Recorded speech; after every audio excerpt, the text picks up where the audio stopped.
Qatar has played a very significant role in terms of international mediation.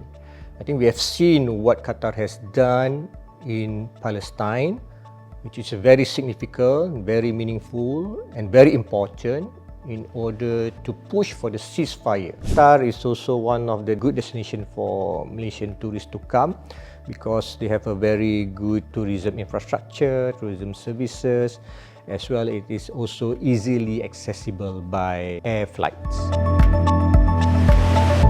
Assalamu alaikum rahmatullahi wa barakatuh. Welcome to the show called Ambassador of the Month, where we celebrate diplomatic excellence.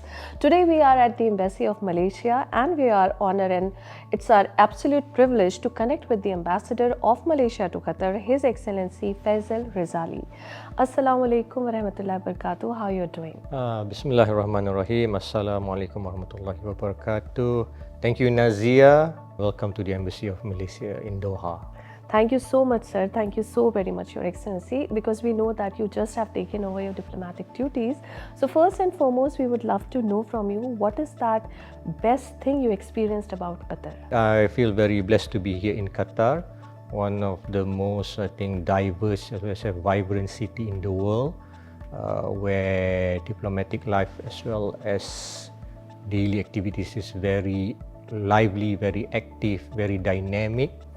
So being in Qatar is, you can consider yourself to be in the heart of the world, especially in the Middle East, where there's a lot of activities going on, trade, business, political, negotiations going on.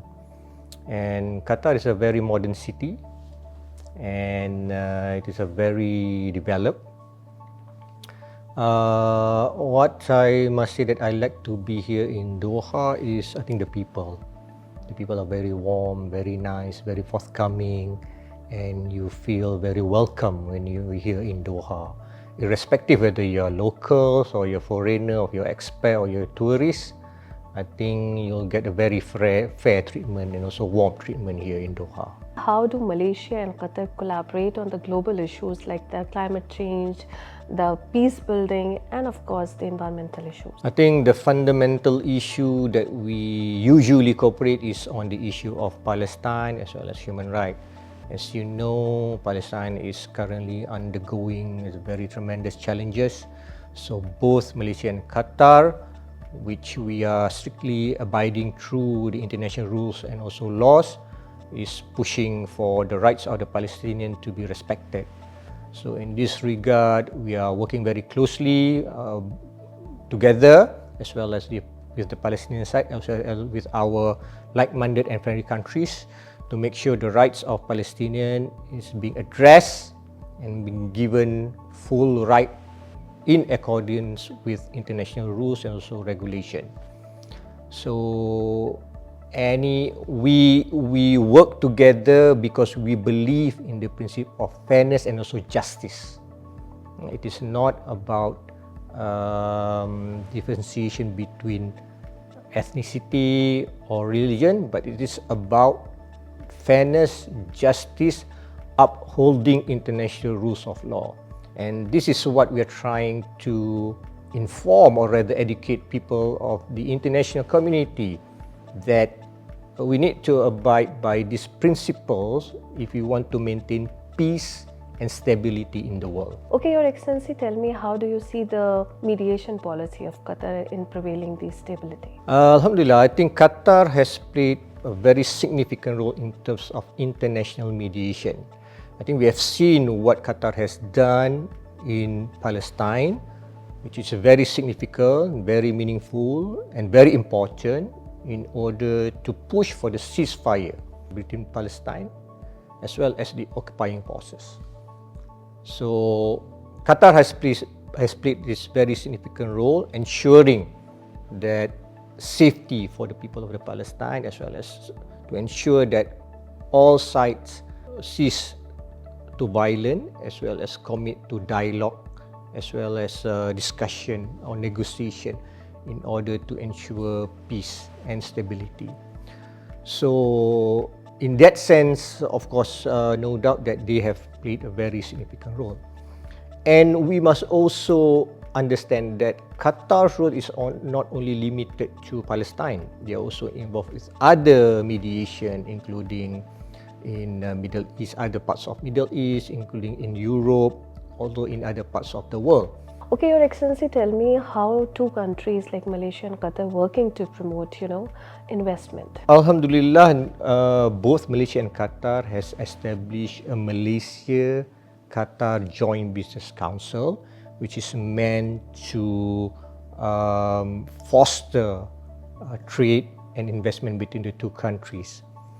And this council has been engaging between the two sides, doing video calls in order to create that opportunities for both sides could look into and also delve into the business as well as trade and in the business environment. So on top of that, I think many Malaysian companies also is looking at Qatar as a strategic point to engage with the Gulf countries because Qatar is strategically located in a very geographically suitable location, easy access to other countries. Economic environment here is quite open. You have a lot of expats here working here. There's a lot of multinational companies working here. It is an open economy where a lot of companies are willing to establish their foothold here, including companies in Malaysia. So based on the statistic that I've given, that shows that the number of trade has jumped significantly, showing that there's a lot of interest among Malaysian companies actually to come doing trade and invest here in Qatar.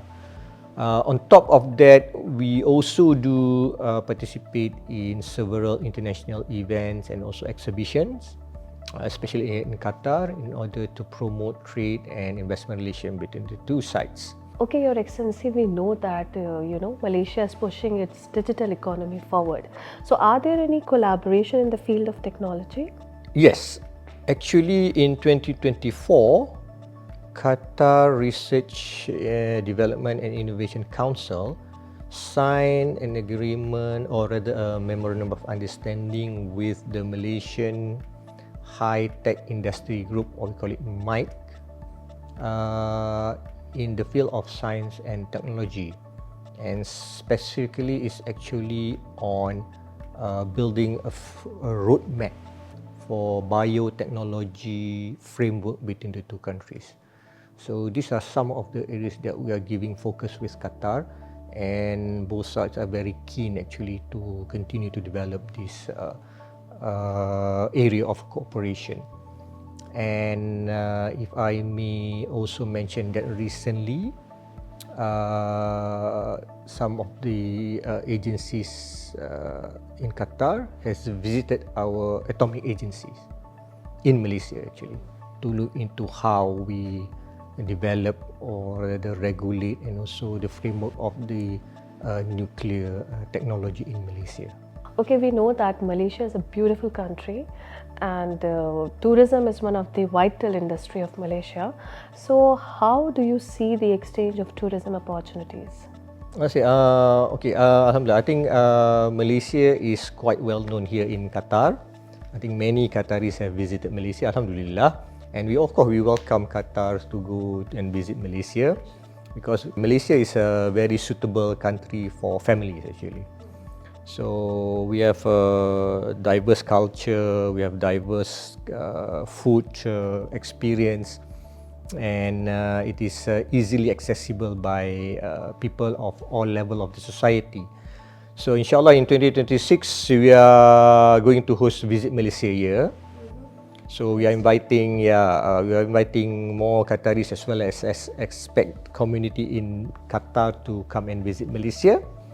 Throughout 2026, there will be a lot of programs going to be organized in Malaysia, which will really give you a very unique as well as a different experience when you travel to Malaysia. Collaboration between the two, Qatar is also promoting tourism, and Alhamdulillah, we've seen a surge of Malaysian visitors coming to Qatar, especially those going for Umrah.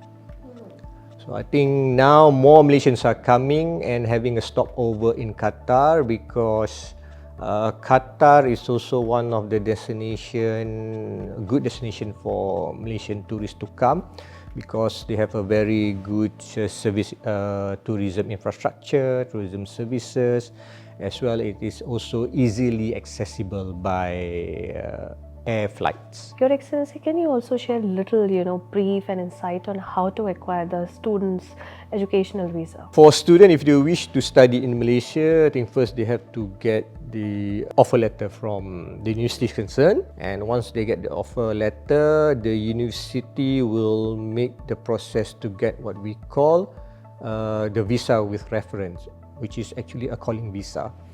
Calling visa. Once you get a place, you get the offer letter, you can submit all your documents, and the university will apply visa on your behalf, and you'll get a calling visa. With that calling visa, you can come to the embassy and get your visa. Once you get your visa, you can go to Malaysia, and your visa will be converted into a student pass, which allow you to stay throughout the duration of your study in Malaysia. Are there any lessons you have learned from Qatari culture that you would love to incorporate in your personal and your professional life? Well, at least I can notice at least two culture where I think is also important. First is I think is respect towards women. I think the people here they are very respectful towards women, even either on the street or on daily basis or doing daily errands. The people here they really respect women, and I think others also should follow how the level of respect that they accord to women should also be emulated by the others as well. So tell me, Your Excellency, why and how is ASEAN Summit important to Malaysia? 2025 is the year where Malaysia will take the lead of the ASEAN. So because ASEAN 2025 is quite significant because we are celebrating the 10th anniversary of the ASEAN community, and there's a lot of expectation for Malaysia to really push ASEAN into a new level, especially looking at the current geopolitical dynamics changing the world with the new leadership in the US. So expectation is quite high. And many people now is looking into how ASEAN can really push the region to be at par with other region, and as well as to drive the economy and development forward, focusing very much on the new technology as well as the new initiative and new revenue sectors. For example, like semiconductor, data center, AI, and as such. As you know now, the Asia region is the engine of growth, building quite significant rate in terms of progress, development, contributing towards world GDP and also economy. And in terms of number of population also is very big. It's about 650 million people, 2 trillion value of economy, US dollar. Thank you so much, Your Excellency. Thank you.